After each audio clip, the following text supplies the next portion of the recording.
मेरे प्रिय बहनों और भाइयों, बेटे और बेटियों, आज पूरी दुनिया, हमारा देश और अपना मध्य प्रदेश भी अभूतपूर्व संकट के दौर से गुजर रहा है। दुनिया ने कोरोना संक्रमण जैसा संकट शायद पहले कभी नहीं देखा। संकट महाविकट है। मैंने पहले भी चेताने की कोशिश की थी। सड़कों पर उतर के मैंने मास्क लगाने का प्रयास किया, सुरक्षित दूरी बनाए रखने की अपील की। मैंने अनाउंस करके भी इस संकट के प्रति चेताने की कोशिश की थी। स्वास्थ्य आग्रह करके भी संकट की विकटता की ओर ध्यान आकर्षित करने का प्रयास किया था। यह असाधारण संकट है और इस संकट से अगर लड़ना है तो तरीके भी असाधारण होंगे। कोरोना से लड़ाई सामान्य लड़ाई नहीं है, यह युद्ध है। और जैसे जब युद्ध होता है तो पूरा देश एक साथ उठ के खड़ा हो जाता है।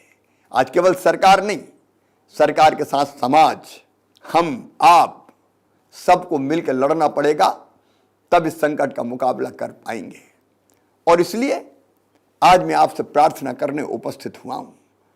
मेरे बहनों और भाइयों, इस संकट से निपटने के लिए आज पहली आवश्यकता है हम संक्रमण की चेन को तोड़ डालें। ये चेन ब्रेक करना आज अत्यंत आवश्यक हो गया है, क्योंकि अस्पताल भर रहे हैं, हम व्यवस्था बढ़ाने की कोशिश कर रहे हैं, लेकिन अगर संक्रमित मरीजों की संख्या इसी तरह बढ़ती रही तो हर व्यवस्थाएं छोटी पड़ती चली जाएगी। और इसलिए पहला हमारा संकल्प, हम संक्रमण की बढ़ती रफ्तार को रोकेंगे और इसका उपाय हम घर में रहेंगे, अनावश्यक रूप से घर के बाहर नहीं निकलेंगे। 30 अप्रैल तक गांव में ग्रामवासी तय करें, शहर में मोहल्लेवासी तय करें, कॉलोनी में रहने वाले लोग अपनी कॉलोनी के लिए तय करें, एक बिल्डिंग में रहने वाले, फ्लैट्स में रहने वाले लोग वो बिल्डिंग तय करें कि 30 अप्रैल तक हमारे गांव से, हमारे मोहल्ले से, हमारी कॉलोनी से, हमारी बिल्डिंग से अनावश्यक रूप से कोई भी बाहर नहीं जाएगा। अगर हमें किसी सामान की आवश्यकता है, हम अपने प्रतिनिधि तय कर लें, 5 लोग तय कर लें कि वो जाएंगे, सामान लेके आएंगे और उसकी आपूर्ति आवश्यकता के अनुसार हर परिवार को कर देंगे। अगर हम 30 अप्रैल तक घरों में रुक गए और खुद हमने जनता कर्फ्यू लगा लिया, ये सरकारी कर्फ्यू नहीं होगा, ये लॉकडाउन नहीं होगा, ये हम अपने आप को बचाने के लिए, संक्रमण की रफ्तार को रोकने के लिए हम स्वयं तय करेंगे कि मैं घर में रहूंगा। मैं आपसे प्रार्थना करता हूं, गांव-गांव से ये आवाज निकले, शहर के हर मोहल्ले से ये आवाज निकले, हम बिना काम के घर के बाहर नहीं जाएंगे। और घर के बाहर जाना पड़ा बहुत आवश्यक काम से, तो अपने चेहरे पर मास्क होगा, बिना मास्क लगाए कदापि नहीं जाएंगे। मेरे बहनों और भाइयों, मास्क कफन से छोटा है, यह आसानी से लगाया जा सकता है और इसलिए मास्क लगाएं, सुरक्षित दूरी बनाएं, संक्रमण से बचने का हर उपाय अपनाएं। और अगर आपको सर्दी, जुकाम, बुखार, सिरदर्द, दस्त, खांसी जरा सी भी हो रही है तो कृपया करके लापरवाही बिल्कुल मत कीजिए। तत्काल सैंपल दीजिए, टेस्ट करवाइए। सरकारी व्यवस्था में टेस्ट निःशुल्क हो रहे हैं, टेस्ट करवाने में बिल्कुल देर मत कीजिए। और हां, एक बात और याद रखिए, टेस्ट करवाने के बाद अपने आप को अकेले में कर लीजिए, घर में अकेले रहिए, परिवार के लोगों से भी संपर्क मत रखिए, क्योंकि टेस्ट की रिपोर्ट आने तक अगर आप पॉजिटिव है और आप लगातार घूमते रहे तो पता नहीं कितने लोगों को कोरोना और ग्रसित कर लेगा। आपको भी बचना है तो दूसरे को भी तो बचाना है ना हमें, इसलिए अकेले में रहिए, ये मेरी प्रार्थना है। और अकेले में रहेंगे तो परिवार को भी बचा पाएंगे। क्या आप अपने परिवार से प्यार नहीं करते? और हां, जैसी रिपोर्ट आपकी आ जाए और रिपोर्ट पॉजिटिव आती है तो घर में होम आइसोलेट हो जाइए। होम आइसोलेशन में रहिए, मतलब घर में अलग कमरे में रहिए, परिवार के किसी सदस्य के संपर्क में मत आइए। अगर आप उसको प्यार करते हैं तो, और परिवार वाले भी कितना ही प्यार करें, अगर हमारे परिवार से कोई संक्रमित हो गया है तो हम उससे नहीं मिलेंगे ताकि हम संक्रमण से बचे रहें। उसको अलग से भोजन दिया जा सकता है। जैसे ही आप होम आइसोलेट होंगे, हम ये व्यवस्था कर रहे हैं कि घर में ही आपको एक दवाई का किट पहुंचा दिया जाएगा। उस दवाई के किट में सभी आवश्यक दवाइयां रहेगी। होम आइसोलेशन में रहने वाले मरीजों को मेडिकल सलाह देने हेतु ई-संजीवनी कॉल सेंटर से जोड़ा जा रहा है। हम ये सुनिश्चित कर रहे हैं कि कॉल सेंटर से टेलीमेडिसिन के माध्यम से डॉक्टर संक्रमित भाई बहन से फोन करके ये सलाह दे कि उसको क्या करना है, क्या नहीं करना है।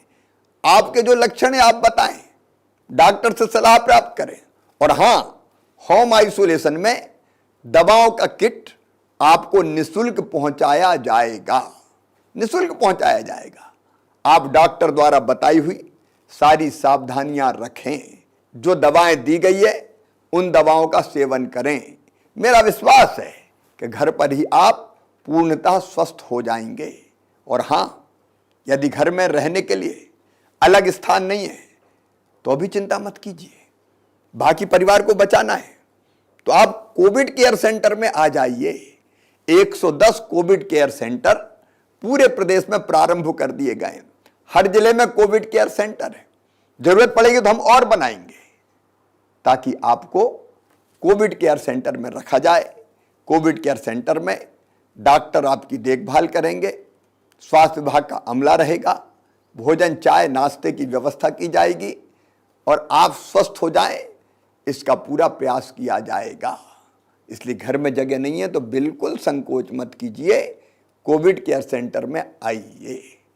इसके बाद भी कोई समस्या पैदा होती है तो चिंता करने की जरूरत नहीं है, वहां से अस्पताल भेजने की व्यवस्था भी की जाएगी। लेकिन अगर इतना ध्यान आप रखेंगे तो अस्पताल जाने की नौबत नहीं आएगी। क्या आप इतना सहयोग नहीं करेंगे कि लक्षण आते ही आप टेस्ट करवा लें, इलाज कर लें, ताकि अस्पताल में भेजने की नौबत ही ना आए। अस्पताल में मेरे बहनों और भाइयों, बिस्तरों की संख्या हम लगातार बढ़ाने का प्रयास कर रहे हैं। सरकारी अस्पतालों में भी बिस्तर की संख्या लगातार बढ़ाई जा रही है। 1 अप्रैल को जहां हमारे पास कुल 21,159 बिस्तर उपलब्ध थे, आज उनकी संख्या बढ़ के 40,784 हो गई है। 30 अप्रैल तक इन बिस्तरों की संख्या बढ़ा के हम 50,000 तक पहुंचा देंगे। सरकारी अस्पतालों में बिस्तर की संख्या बढ़ रही है, प्राइवेट अस्पताल भी बिस्तरों की संख्या बढ़ा रहे हैं। हम प्राइवेट अस्पतालों को भी सरकारी भवन दे रहे हैं कि आप आइए, अपना अस्पताल प्रारंभ कीजिए। हर तरह की व्यवस्था में सरकार सहयोग दे रही है। और केवल प्राइवेट सेक्टर नहीं, अब तो स्वयंसेवी संस्थाएं भी अस्पताल बनाने आगे आ रही है। मैंने कहा कि संकट ऐसा है जिसमें सबको मिलकर लड़ना पड़ेगा। राधा स्वामी सत्संग व्यास इंदौर में अस्पताल तैयार कर रही है। हमारी लगातार कोशिश होगी हम बिस्तरों की कमी आपको ना आने दें, लेकिन संसाधनों की एक सीमा भी तो है। बीच में ऑक्सीजन की किल्लत पैदा हुई, चारों तरफ ऑक्सीजन की कमी के कारण एक विकट संकट हमारे सामने पैदा हो गया, क्योंकि अप्रत्याशित संख्या है मरीजों की। किसी ने कल्पना ही नहीं की थी कि ऑक्सीजन की इतनी आवश्यकता पड़ेगी। लेकिन प्रधानमंत्री जी से मैंने आग्रह किया, गृह मंत्री भारत सरकार से बात की, उद्योग मंत्री से बात की, स्वास्थ्य मंत्री से बात की, और आज मैं आपको आश्वस्त कर रहा हूं, अब ऑक्सीजन की आपूर्ति लगभग सामान्य होती चली जा रही है। 8 अप्रैल को ऑक्सीजन की आपूर्ति 130 मीट्रिक टन थी, जो 12 अप्रैल को बढ़ के 267 मीट्रिक टन हो गई। 14 अप्रैल को बढ़ के 280 मीट्रिक टन हो गई। 16 अप्रैल को बढ़ के 250 मीट्रिक टन हो गई। 17 अप्रैल को बढ़ के 390 मीट्रिक टन हो गई। और आगे बढ़ती हुई ऑक्सीजन की आवश्यकता को देखते हुए मैं प्रधानमंत्री जी को धन्यवाद देना चाहूँगा। 20 अप्रैल तक 445 मीट्रिक टन ऑक्सीजन हमें प्राप्त होगी, 25 अप्रैल तक 565 मीट्रिक टन और 30 अप्रैल तक 700 मीट्रिक टन ऑक्सीजन हमको प्राप्त होगी। हम ऑक्सीजन बनाने के संयंत्र लगाते चले जा रहे हैं, छोटे छोटे संयंत्र जो स्थानीय स्तर पर उत्पादन करें, उसकी कोशिश भी लगातार जारी है। ऑक्सीजन कंसंट्रेटर खरीद के हम एक पेशेंट को अगर सामान्य ऑक्सीजन की ज़रूरत है तो हम वो भी ऐसे पेशेंट्स को अस्पताल में प्रदान करेंगे ताकि उसकी आवश्यकता पूरी हो जाए। हर संभव प्रयास हम करेंगे। इसके साथ साथ एक और दिक्कत हमारे सामने आई और वो थी रेमडेसिविर इंजेक्शन की। मेरे बहनों और भाइयों, इंजेक्शन की मांग बढ़ती चली गई। मध्य प्रदेश में इंजेक्शन बनता नहीं है, उत्पादित नहीं होता, हमको बाहर से मंगाना पड़ता है। पूरे देश में इंजेक्शन की कमी के कारण चारों तरफ चिंता व्याप्त हो गई। हमने लगातार कोशिश की कि कैसे हम इस इंजेक्शन की आपूर्ति को सुचारू कर पाएं। मैं लगातार बात कर रहा हूं, भारत सरकार से बात कर रहा हूं, स्वास्थ्य मंत्री से बात कर रहा हूं, प्राइवेट कंपनियों से बात कर रहा हूं और बात करके हम आपूर्ति लगातार करते चले जा रहे हैं। हाँ, जितनी आवश्यकता है उससे अभी जो आपूर्ति है वो कम है, लेकिन हमारे प्रयासों में कोई कमी नहीं है। हमने प्राइवेट स्टॉकिस्ट को भी ये इंजेक्शन मिल जाए उसके लिए भी ऑर्डर दिलवाए हैं, ऑर्डर दिए हैं। सरकारी सेक्टर में भी हमारे पास इंजेक्शन आ जाए इसलिए प्राइवेट कंपनियों को ऑर्डर दिए हैं। अलग अलग दिन लगातार इंजेक्शन्स आ रहे हैं। भरपूर कोशिश हमारी रहेगी कि इन इंजेक्शन्स की भी कमी ना रहे, बाकी दवाइयों की कोई कमी ना हो। इसके प्रयास हम निरंतर कर रहे हैं, लगातार कर रहे हैं। लेकिन मेरे बहनों और भाइयों, मैं फिर कहना चाहता हूँ, इस संकट से निपटने के लिए हम सबको एकजुट होना पड़ेगा। हम परिश्रम की पराकाष्ठा करेंगे, प्रयत्नों की परिसीमा करेंगे, कसर कोई नहीं छोड़ेंगे। लेकिन मैं सबसे अपील करता हूँ, सभी राजनीतिक दलों के नेताओं से अपील करता हूँ, मतभेद के और कई विषय हो सकते हैं लेकिन संकट की घड़ी में मिलकर एक हो जाएं। धार्मिक संस्थाएं, सामाजिक संगठन, स्वयंसेवी संस्थाएं सब मिलकर आगे बढ़े, आगे आए।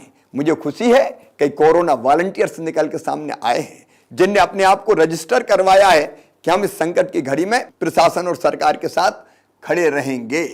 और वो कोरोना वॉलंटियर बहुत अच्छा काम कर रहे हैं। अगर आपको भी सेवा के काम में सरकार और प्रशासन के साथ जुड़ना है तो आप 181 पर कोरोना वॉलंटियर के रूप में रजिस्टर हो सकते हैं। आपको हेल्प डेस्क पर काम दिया जा सकता है, जागरूकता पैदा करने के लिए काम दिया जा सकता है, मोहल्लों में जनता की सेवा करने का काम दिया जा सकता है। हम में से हर एक को किसी न किसी भूमिका का निर्वाह निश्चित तौर पर करना है। मुझे पूरा विश्वास है कि संकट बड़ा है, संकट गहरा है, लेकिन हमारा हौसला उससे भी बड़ा है। हम कोई कसर नहीं छोड़ेंगे और मुझे पूरा विश्वास है कि संकट आया है लेकिन मिलके एकजुट होके अगर हम लड़ेंगे तो इस संकट को हम पराजित करेंगे। इस संकट के दौरान हमारी कोशिश ये रही है कि गरीब की रोजी रोटी चलती रहे, उसके सामने रोजगार का संकट यथासंभव पैदा ना हो, और अगर वो पैदा भी होगा तो चिंता ना करे, सरकार कोई ना कोई व्यवस्था जरूर करेगी जिसके बारे में मैं फिर अलग से चर्चा करूंगा। आज मैं फिर एक बार अपने सभी बहनों और भाइयों से प्रार्थना करता हूं कि संकट की घड़ी में हम सब आगे आए, संक्रमण की चैन तोड़ें, खुद जनता कर्फ्यू लगाएं और संक्रमित अगर हो जाते हैं तो तुरंत इलाज शुरू करें ताकि अस्पताल जाने की नौबत ही ना आए। मुझे विश्वास है कि हम सबके प्रयासों से ये रैन अंधेरी बीतेगी, ऊषा जय मुकुट चढ़ाएगी, पतवार चलाते जाएंगे, मंजिल आएगी आएगी। संक्रमण का अंधेरा हम आशा और विश्वास के प्रकाश से दूर करेंगे। मैं मीडिया के मित्रों से भी निवेदन करता हूं, सकारात्मकता का माहौल बनाएं। हम जानते हैं कि जहां एक तरफ संक्रमित भाई और बहन आ रहे हैं, अगर 3-4 दिनों से लगातार 11 से लेकर 12,000 के बीच में पॉजिटिव केसेस सामने आ रहे हैं तो 6-7 हजार रोज स्वस्थ होकर घर भी जा रहे हैं। और इसलिए आशा और विश्वास का सवेरा निश्चित तौर पर आएगा। मैं भगवान से भी प्रार्थना करता हूं, असदोमा सदगमय, तमसोमा ज्योतिर्गमय, मृत्योर्मा अमृतम गमय। हमें असत से सत की ओर, अंधकार से प्रकाश की ओर और मृत्यु से अमृत की ओर ले चलो। मुझे पूरा विश्वास है कोरोना हारेगा, हम जीतेंगे। बहुत बहुत धन्यवाद।